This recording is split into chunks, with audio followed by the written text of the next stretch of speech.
జిల్లా పరిషత్ స్థాయి సంఘాల సమావేశాలను ప్రజాప్రతినిధులు అధికారులు సద్వినియోగం చేసుకోవాలని జెడ్పీ చైర్మన్ విప్పర్తి వేణుగోపాలరావు కోరారు. కాకినాడలో జిల్లా పరిషత్ సమావేశ మందిరంలో 7 స్థాయి సంఘాల సమావేశాలు ZP chairman Vipparthi Venugopalarao, vice చైర్మన్లు బుర్రా అనుబాబు, మేరుగు పద్మలత అధ్యక్షతన జరిగాయి. ఈ సమావేశాల్లో ఉపాధి హామీ, ఇరిగేషన్, విద్యా, వైద్యం, వ్యవసాయం, రోడ్లు, భవనాలు తదితర ఎజెండా అంశాలపై చర్చించారు. జిల్లా వ్యాప్తంగా వివిధ మండలాలకు సంబంధించిన సమస్యలను సభ్యులు సభ దృష్టికి తీసుకుని రాగా సంబంధిత శాఖల అధికారులు వాటికి వివరణ ఇచ్చారు. ఈ సందర్భంగా ZP chairman Vipparthi Venugopalarao, vice చైర్మన్లు మాట్లాడుతూ సభ్యులు లేవనెత్తిన ఆయా అంశాలను పరిగణనలోకి తీసుకుని పరిష్కరించేలా సంబంధిత శాఖల అధికారులు చర్యలు తీసుకోవాలని సూచించారు.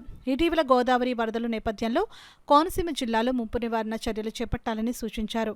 ఎమ్మెల్సీ కుడుపూడి సూర్యనారాయణ మాట్లాడుతూ కోనసీమ జిల్లాలో సాగునీటి కాలువలను ఆధునీకరించడం జరిగిందని, పంట కాలువలను ఆధునీకరణ చేయలేకపోయారని, దీనివల్ల రైతుల పంటలకు తీవ్ర నష్టం కలుగుతుందని పేర్కొన్నారు.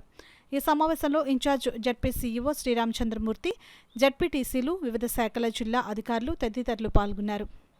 అందరికీ కూడా నా హృదయపూర్వక స్వాగతం పలుకుతూ నమస్కరించుకుంటూ ఈ సభని మనకి 7 స్థాయి సంఘాలు ఉన్నాయి, మీ అందరికీ తెలిసిన విషయమే.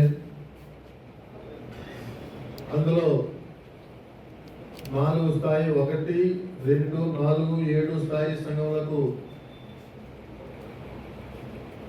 జిల్లా పరిషత్ చైర్మన్ గా నేనే అధ్యక్షత వహించడం జరుగుతుంది.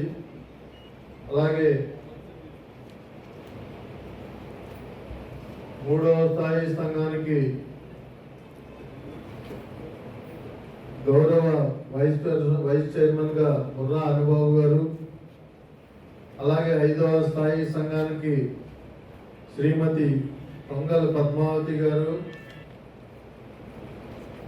అలాగే 6వ స్థాయి సంఘ సమావేశానికి మేరుగు పద్మావతి గారు అధ్యక్షత వహిస్తారు. కాబట్టి మనందరం కూడా కిందసారి మనందరం కూడా సార్వత్రిక ఎన్నికల కోడ్లో ఉన్నాం కాబట్టి ఎటువంటి సమీక్ష జరుపుకోకుండా మనం ముగించుకోవడం జరిగింది. 2 సభల్ని కూడా, జనరల్ బాడీ అండ్ స్థాయి సంఘాలు 2 కూడా. ఈ రోజున మనకి కొత్తగా వచ్చినటువంటి ఈ సమావేశానికి మన ఎమ్మెల్యే గారు, గౌరవ ఎమ్మెల్యేలు వారు కూడా ముందుగా సభను ఉద్దేశించి వారు మాట్లాడిన తర్వాత మనం ఈ సభని సమీక్షపూర్వకంగా జరుపుకోవడానికి మీరందరూ కూడా సహకరిస్తారనేసి నేను మరీ కోరుకుంటున్నాను. నేను సభ దృష్టికి తీసుకొచ్చేది ఏంటంటే, స్వాతంత్రం తర్వాత రైతు ప్రతినిధులు అనేవాళ్ళు పార్లమెంట్లో కానీ అసెంబ్లీలో లేకపోవడం వల్ల ఈవేళ కోనసీమ ముఖ్యంగా ధాన్యాగారం అయినటువంటి మనం ఈ కాలువలు, డ్రైనేజెస్ అధ్వాన పరిస్థితులు ఉండటం వల్ల ప్రభుత్వాలు మరి వాటికి అరకొర నిధులు ఇవ్వటం వల్ల చాలా నష్టం జరుగుతుంది. మనకి ఈవేళ సంవత్సరాల తరబడి కుటుంబం అంతా కూడా కష్టపడి పనిచేస్తున్నా కూడా రైతుకి ఏ విధమైనటువంటి విసులుబాటు లేకుండా ఉంది. ముఖ్యంగా యాబ్సెంటీ ల్యాండ్ లార్డ్స్ వల్ల, కౌలు రైతులు పడుతున్నటువంటి ఇబ్బందుల వల్ల, అలాగే దేవస్థానాల్లో వ్యవసాయం చేసినటువంటి వారికి శిస్తు మాఫీ చేయకపోవడం వల్ల ఎన్నో రుగ్మతలతో ఈవేళ భారత వ్యవసాయ రంగం అంతా కూడా చిన్నభిన్నం అయిపోయింది. కాబట్టి మన జిల్లా పరిషత్ ద్వారా ప్రభుత్వానికి కనీసం 30%, 40% రైతులకి రిజర్వేషన్ చేయవలసిన అవసరం ఉందని మరి మీ సభ ద్వారా తెలియజేస్తూ, ఏదైతే చర్చించామో దాన్ని ఫాలోఅప్ చేసి పూర్తి చేస్తేనే మన అందరినీ గౌరవం. కాబట్టి ఈ సభలో జరగాలని మీ అధ్యక్షతన మనస్ఫూర్తిగా కోరుకుంటున్నాను.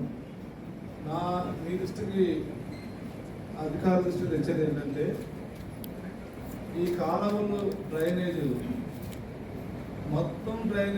మొత్తం కాలువలు ముందు బండ్స్ అన్ని కూడా కనపడటం లేదు. ఇది చాలా ఇంపార్టెంట్ ఇష్యూ. ఎందుకంటే బ్రిటిష్ వాళ్ళు ఉన్నప్పుడు ఆ బండ టచ్ చేయాలంటే ఎవరైనా భయపడేవారు. ఇప్పుడు ఆ బండ అనేది అది కాలువ బండ అవ్వచ్చు, డ్రైన్ బండ అవ్వచ్చు, ఈ బండ్స్ అన్నీ కూడా ఆక్రమణకు గురైపోతున్నాయి. దీనివల్ల తీవ్రమైన ముప్పు వర్షాలు వచ్చినప్పుడు యంత్రాలు తీసుకెళ్ళి వాటిని పరిష్కారం చేయడానికి కూడా అవకాశం లేని విధంగా నిర్మాణాలు ఈ బండ మీద జరుగుతున్నాయి. కానీ ఎందుకు అధికార యంత్రాంగం అంతా కూడా కింద నుంచి పై వరకు పట్టించుకోవడం నాకు అర్థం కావడం లేదు. అంటే గవర్నమెంట్ నాకు శాలరీ ఇచ్చినా, మీకు శాలరీ ఇచ్చినా బాధ్యతగా ప్రజా వస్తువుని కాపాడమని మనందరికీ ఉంది. అలాంటి మనము ఈరోజు మన కళ్ళ ముందే ఒక డ్రైన్ కట్టు, కాలువ కట్టు, ఆ రెండు కట్లు చాలా ఇంపార్టెంట్ రైతాంగానికి కానీ మంచినీరికి కానీ అవి పూర్తిగా అన్యాయం కాబట్టి అందుకే జడ్పీ వారిని అధికారులు కోరేది ఏంటంటే జిల్లాలో ఉన్నటువంటి అన్ని డ్రైన్ కట్లు, అన్ని కెనాల్ బండ్లు ఆక్రమణ తీసే అది మనకు లేకపోయినా కూడా ఎక్కడ దాకా ఉందో తెలిస్తే కూడా బెటర్.